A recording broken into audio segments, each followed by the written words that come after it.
Bonjour, c'est Cryptoly, j'espère que vous allez bien en ce samedi 24 février 2024. On se retrouve aujourd'hui pour parler bullrun. Et oui, c'est le mot qui revient un petit peu dans toutes les bouches, qu'on lit un peu partout, on est en bullrun. Mais la réciproque aussi est vraie, on voit beaucoup, on va retracer, on va avoir un gros retracement. Du coup, la question qu'on va se poser dans cette analyse d'aujourd'hui, c'est est-ce que oui ou non on peut avoir un véritable retracement? Est-ce que oui ou non on est en bullrun? Et qu'est-ce qui va se passer en fait avec le halving? Qu'est-ce qui va se passer après le halving? Et vous allez voir qu'on va passer à travers une analyse macroéconomique pour revenir sur oui ou non, est-ce qu'il y a une situation à faire attention au niveau de l'économie américaine, et est-ce que ça va impacter sur le Bitcoin et les crypto-monnaies en général, et derrière on ira voir, est-ce que oui ou non on a une possibilité de retracement, jusqu'où, et enfin, est-ce que oui ou non on est en bullrun. Et on commence tout de suite avec une analyse au niveau de ce qui se passe sur la macroéconomie américaine. C'est toujours très important. Si vous avez regardé déjà mes autres vidéos, vous savez déjà un petit peu ce que je vais vous dire. On est actuellement dans une bulle très très forte autour de la tech américaine. On le sait très bien, le Nasdaq n'a pas fait un plus haut, mais si quand même, hein, on n'a pas clôturé au plus haut, mais on a fait un top de bougie au-dessus de 18 000, parce qu'on a Nvidia qui a poussé très fort. Et oui, l'intelligence artificielle porte vraiment l'économie américaine très très haut, malgré le fait qu'on ait des taux d'intérêt très très hauts et que le pivot de la Fed se fait tarder. Malgré ça, on se retrouve avec des surperformances portées par les 7 magnifiques qui sont les 7 plus grosses sociétés du S&P 500 et du Nasdaq, qui sont la tech américaine, celle qui porte en fait l'économie américaine à bout de bras. Et ça se voit énormément quand on commence à regarder le Russell qui représente en fait les small caps, les 2000 plus grosses small caps. Et on voit qu'on n'est pas du tout dans la même configuration, on n'est pas du tout dans un plus haut, on est même très très loin. Depuis qu'on a fait la cassure en 2021 et 2022, on voit qu'on est sorti d'un range par le haut, et encore, c'est vraiment très difficile de consolider au-dessus. On n'est pas du tout en train d'essayer de titiller les 2500, qui devrait être la target équivalente à ce qu'on vit sur le Nasdaq. Donc on voit déjà un écart très fort au niveau de l'économie américaine. On a d'un côté les bulles hyper spéculatives qui se font autour des 7 magnifiques et de l'évolution de la technologie et de l'intelligence artificielle, et à côté le reste de l'économie américaine qui est quand même en train de souffrir. On le sait, c'est pas nouveau, mais en l'occurrence on sait aussi que la majorité du chiffre et de l'économie américaine est portée par les 7 magnifiques et pas par le Russell 2000, donc forcément ça pousse à la hausse et ça continuera à pousser quoi qu'il arrive. L'autre point qui est important, et c'est d'autant plus flagrant si on commence à comparer les deux, on regarde ici Apple, Microsoft, Google, Amazon, Tesla, Nvidia, Meta, on voit que on est dans quelque chose qui est vraiment totalement différent. On est sur une hyper accélération avec des nouveaux plus hauts qui sont beaucoup plus hauts que ce que l'on peut voir au niveau du Nasdaq et du SP 500, donc ça veut dire qu'on a bien ici une chape de plomb qui est portée majoritairement par les autres entreprises que les 7 magnifiques, et que les 7 magnifiques continuent à pousser et à drainer tout le capital chez eux. On voit bien la différence, encore une fois, ici, j'en remets, ici. Donc on voit bien ici une dichotomie, une séparation entre les deux phases de l'économie américaine, une qui va sur de l'hyper-spéculation et de l'hyper-capitalisation, parce que c'est le cas, je veux dire actuellement les 7 magnifiques, c'est celles qui drainent le plus de capital et qui sont moteur de toute façon de l'économie américaine, donc c'est logique qu'elle pousse et qu'elle draine le plus de capital. Et à côté on va avoir un monde où le reste va avoir beaucoup de mal à se financer, et c'est là où ça va être vraiment intéressant.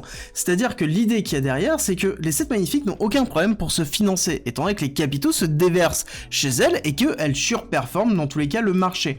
À côté, les Russell, les small caps, ont beaucoup plus de mal à trouver des capitaux, parce que dans tous les cas elles sont beaucoup moins attrayantes et que les capitaux vont vers les 7 magnifiques.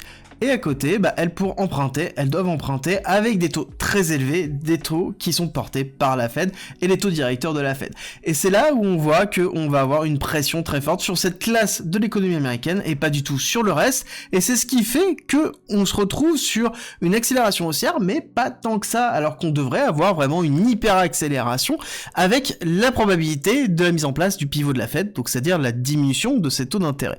Et en l'occurrence, je pense que ce sera le cas à partir du moment où on aura la diminution des taux, on aura une capacité au Russell de pouvoir repartir à la hausse, de récupérer des financements et de pouvoir accompagner justement les 7 magnifiques. Qu'est-ce qu'il nous faut pour faire ce magnifique pivot de la Fed? Alors déjà, plusieurs choses.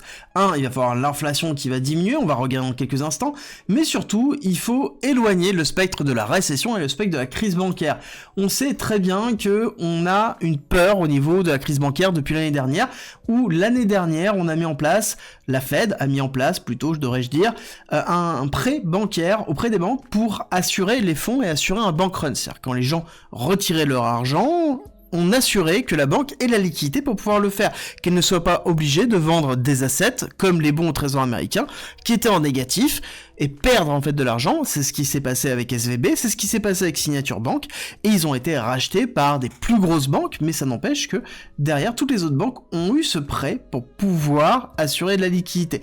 Chose que c'est pas censé durer dans le temps, et surtout, normalement, c'est pas censé augmenter. Là, nous avons la courbe qui représente la taille des prêts. On voit que, dans cette période de SVB, Signature, on est passé à 80 milliards de dollars.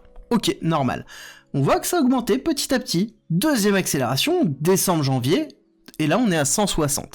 Ça veut dire que moins d'un an après, on a doublé le montant des prêts effectués par la Fed au domaine bancaire. Et ces prêts s'arrêtent le 11 mars.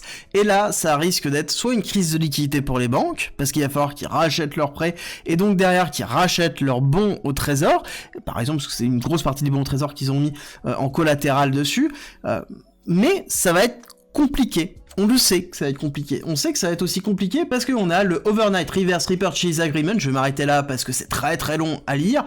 Tout ça pour dire que c'est en fait un accord de prêt temporaire. Comme quoi, je te prête quelque chose, tu me donnes un montant et tu le rachèteras légèrement plus cher qui correspond en fait au delta entre les deux. Et on voit que le montant qui est dans cet agrément diminue, donc c'est-à-dire qu'il y a une partie de rachat qui est en train d'être effectuée, et qu'à un moment donné, la fin, ça va être ici, donc il va y avoir un problème de liquidité à un moment donné, et on parle ici de très très gros montants, et ce sont des prêts généralement qui sont interbancaires, donc ça veut dire que les banques en elles-mêmes vont manquer de liquidité, et vont être obligées de rembourser la Fed, à moins, roulement de tambour, à moins que la Fed rallonge les prêts. Donc ça veut dire que j'imprime de l'argent sans dire que j'imprime de l'argent. Comprenez bien que ça sous-entendrait qu'on continue à alimenter une forme d'inflation structurelle au sein de l'économie américaine sans dire officiellement qu'on le fait. On parle plus de quantitative easing, on parle de prêts aux banques régionales. Et ça ne fait peur à personne. Parce qu'à côté, on a une inflation. Donc si on regarde Trueflation aux USA qui est de 1,74, bien que c'est 3,1 qui est annoncé aux USA par le gouvernement américain, donc la différence entre les deux est que Trueflation est indépendant alors que les chiffres du gouvernement américain sont les chiffres du gouvernement américain. Donc on a la différence entre les deux. Donc très clairement, ce qu'il va falloir se poser comme question, c'est est-ce qu'il va y avoir la mise en place d'un pivot de la Fed? J'ai envie de vous dire, quand on regarde la tête du S&P 500, on peut se dire que non, mais quand on commence à regarder la tête du Russell, hop, on va se le remettre ici, on va se dire que oui, on va être obligé à un moment donné de passer par cette case pivot de la Fed, dans lequel, en effet, l'inflation devrait tenir quand on regarde Trueflation, un petit peu moins quand on regarde l'inflation US, mais ça devrait arriver courant de cette année, et ça veut dire un retour des liquidités, une diminution de la complexité à pouvoir se financer pour les sociétés, et si on rajoute en plus l'injection de liquidité qu'il y aura par le prolongement du prêt bancaire, parce que ça va être le cas, il va y avoir une peur, on va vous faire peur certainement début mars, dans quelques semaines, vraiment en quelques jours, on va avoir un spectre de la faillite des banques bancaires régionales. Bon, ce sera juste un spectre, on sait très bien que la Fed alimentera la planche à billets, on aura peut-être une banque qui flanchera encore une fois, mais on aura tout de suite le bouton print qui se mettra en place, ça il faut pas s'inquiéter. Et donc du coup, ça veut dire quoi au niveau du BTC? Alors là-dessus, c'est très intéressant déjà de regarder BTC divisé par la masse monétaire générée. On voit qu'on a une augmentation, c'est-à-dire qu'on a une surperformance de BTC par rapport à toute la masse monétaire qui est générée. Déjà, ça veut dire que on surperforme l'inflation monétaire. Donc ça, c'est très positif pour le BTC. Mais maintenant, concrètement, au niveau du BTC et des cycles, parce que on dit, ok, normalement on est censé avoir un cycle de 4 ans. Ce cycle de 4 ans est rythmé par le halving. Ce halving là, normalement, est censé être le point déclencheur du bull run. Et dans ces cycles, on est censé avoir, avant le bull run, on va dire une phase de liquidation, un retracement violent de 15, 20, 30% pour pouvoir liquider avant de partir au niveau du halving. Et c'est quelque chose qui est basé sur les différents cycles. Après, en effet, les différents cycles, il n'y en a pas non plus beaucoup. Quand on regarde, on peut pas revenir énormément en arrière, parce que Bitcoin reste quand même une technologie qui est très récente, dans laquelle on a vécu que quelques cycles, et dans lequel ces cycles-là avaient systématiquement un modèle économique qui était différent, un système économique américain qui était différent, une économie mondiale qui était différente. Et c'est là où il faut prendre un petit peu de recul par rapport à ce qui se passe. Parce qu'il y a aussi d'autres choses qui arrivent, notamment les ETF, Spot, BTC. On sait très bien que c'est un apport de liquidité, on va revenir dessus dans quelques instants. On va juste, ici, consolider sur ce qu'on a déjà dit. Alors oui, si on se base sur les cycles, on est censé avoir un retracement de 10, 15, 20%, 30% au niveau du BTC. Donc ça veut dire que là, on irait titiller ici les 41 000 pour potentiellement, dans les 30%, et chercher les 36 000. Ok, qu'est-ce qui pourrait porter ça? Bah, à l'occurrence, l'économie américaine, oui, ce que je viens de vous expliquer jusque-là, pourrait être un des vecteurs dans lequel on pourrait avoir un retracement qui serait peut-être moins fort que ce que l'on pourrait voir habituellement, parce que justement, ce serait juste une crise américaine qui serait pas une crise crypto. Est-ce qu'on pourrait avoir une crise crypto, purement crypto, comme on a pu le connaître avec FTX, avec Terra Luna? Bah, j'ai envie de vous dire, actuellement, c'est quand même très compliqué, parce qu'on a déjà fait une grosse purge, on est quand même très loin de ce qu'on peut connaître, et vous allez voir après, les leviers, on n'a pas tant que ça. Et c'est justement une des caractéristiques de ce cycle qui diffère du reste. On a peu de leviers, gardez-le en tête, ça va revenir dans quelques instants. Pour l'instant, oui, on peut avoir un retracement. Si on a un retracement, ce sera un retracement lié à la peur d'une crise américaine avant de la mise en place du bouton print, avant la mise en place du pivot, avec un retracement potentiellement un petit peu du S&P 500, un petit peu du Nasdaq, mais ce sera juste temporaire, ne cédez pas du coup à la peur. Donc la question c'est, est-ce qu'on va avoir un retracement? Oui, peut-être, et encore, je suis quand même assez peu certain de la probabilité de celui-ci et de l'expansion de celui-ci. Parce qu'on a des éléments qui sont quand même propres à BTC actuellement, avec ici les ETF qui ont été validés. Les ETF qui sont très importants sont actuellement des véhicules d'injection de liquidité des institutionnels à travers le Bitcoin. Avant c'était très compliqué d'acheter du Bitcoin et surtout de définir qu'on possédait du Bitcoin en tant qu'institutionnel, en tant que gros fonds de pension. Avec les ETF, bon bah on rentre dans un cycle qui est plutôt logique, avec notamment un acteur majeur qui est BlackRock, et on voit que les ETF en effet drainent beaucoup de liquidités. Alors oui, Grayscale Capital continue à diminuer le nombre de BTC en holding, ils avaient 600 000 BTC, ils en ont que 445 000, et on voit que ça continue à baisser. Par contre, on voit que BlackRock continue à absorber, Fidelity aussi, donc on a bien une augmentation réelle, et ça se voit encore plus ici, où on avait au départ 600 000 BTC qui étaient Grayscale Capital, et on voit que on a eu une injection ici de liquidité petit à petit au niveau de cette partie basse où on voit bien la flèche qui monte sur la partie basse, où on voit que la liquidité a été absorbée par les autres ETF, donc ça a fait un transit Grayscale Capital vers les autres ETF, on voit bien ici cette flèche rouge basse, donc ça veut dire que c'est absorbé petit à petit, ce qui est normal, hein. Je veux dire, Grayscale Capital, 1,5% de frais, les autres c'est entre 0 et 0,2, donc imaginez bien que c'est beaucoup plus intéressant de déplacer la même chose vers d'autres ETF. Mais surtout ce qui est intéressant, c'est le haut de la courbe, où on voit que cette barre des 600 000, on voit qu'il y a une belle progression, et surtout depuis début février, depuis le 8 février, regardez qu'on a bien une belle augmentation, avec plus de 120 000 BTC qui ont été rajoutés dans les holdings. Donc ça veut dire qu'il y a eu plus de 120 000 BTC qui ont été achetés grâce aux ETF depuis le 8 février. Et ça, c'est vraiment un chiffre qui est très important. Ça veut dire qu'on a une accélération réelle des inflows au niveau du BTC sur les institutionnels, et ça, c'est quelque chose qui change des autres cycles, quelque chose qui n'existait pas. Donc on a de l'achat spot au niveau des ETF. Et si on va un petit peu plus loin, et qui est très rigolo, c'est, je fais la petite boutade à la discussion de la BCE, comme d'habitude on a une prise de parole de la BCE en disant ici, au moment où on était au plus bas de BTC, que ça y est, c'était la fin de Bitcoin, on était en train de se diriger vers zéro, parce que Bitcoin ne servait à rien. C'était le point bas, ok, on a une nouvelle communication qui a lieu maintenant, dans lequel on a encore une fois, ça ne change rien, qu'il y a les ETF, ça va toujours à zéro. Intéressant, parce que là-dessus, on a les institutionnels US qui nous disent que c'est pas le cas parce que eux ils continuent à acheter.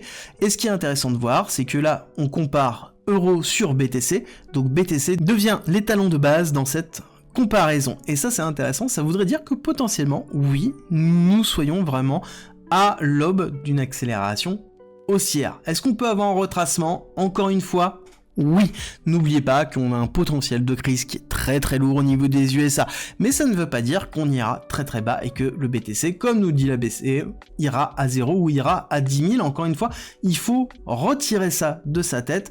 Dans tous les cas, on voit que c'est acheté systématiquement et c'est en même temps cohérent. Quand on regarde ce qui est en train de se passer sur l'order flow, on voit bien que on a en fait un pré-funding qui est en train de se mettre en place. Quand on regarde ce qui s'est passé dans les précédents runs, on voit que le niveau de funding rate est très élevé lorsque l'on est en bull run. Ok, on n'est pas encore dans ces niveaux-là, donc c'est-à-dire qu'on est en préparation. Quand on regarde l'open interest, encore une fois, regardez l'augmentation de l'open interest, on est encore très très bas, on est très très bas sur les leviers, les personnes ne sont pas présentes.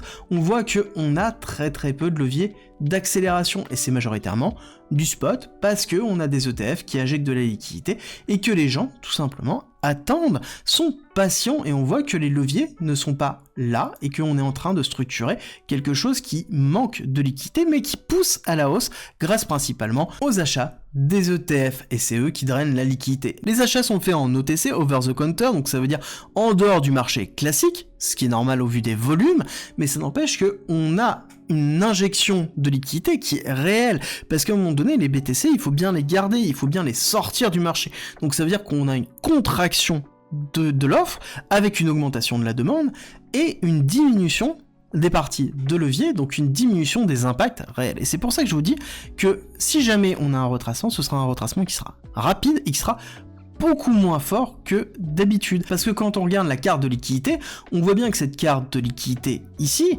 bah en fait on a assez peu de liquidité. Quand on regarde en 2023, on avait beaucoup plus de liquidité avant.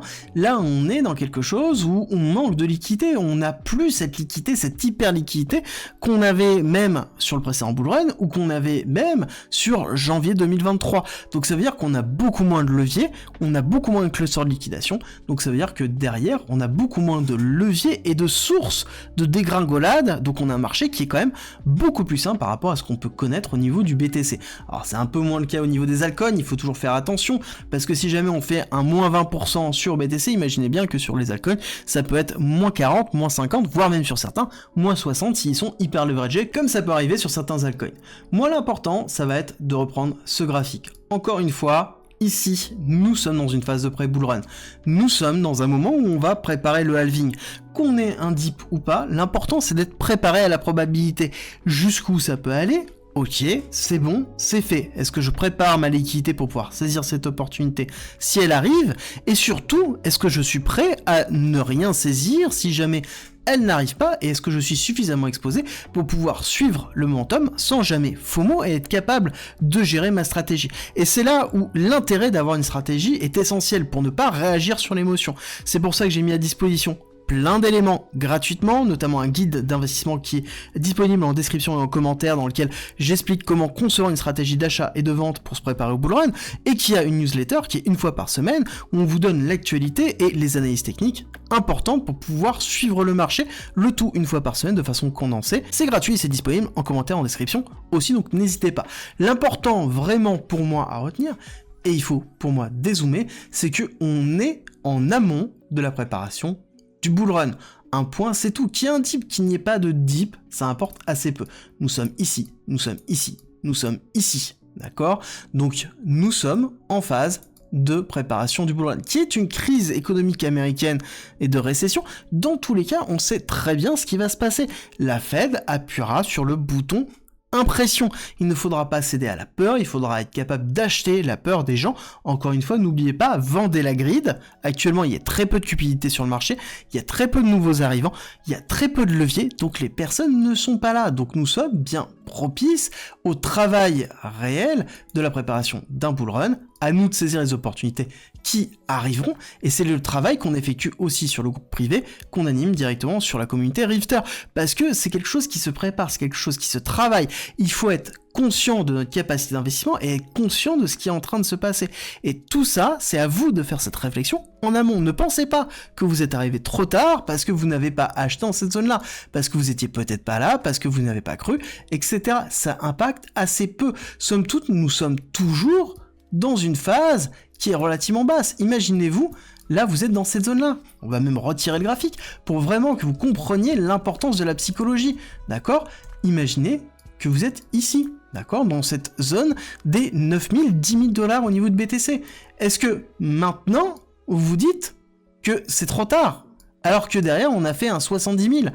Là, nous sommes à 50 000. Oui, on peut aller plus bas. Oui, on peut retracer à 36 000, 35 000. Mais est-ce que c'est trop tard si derrière, on a un BTC à 100 000, 120 000, 130 000, 150 000? Est-ce qu'il est trop tard pour saisir des opportunités sur des altcoins?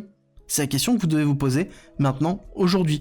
Est-ce que oui ou non, il y aura un retracement? En fait, c'est une question qui a assez peu de sens.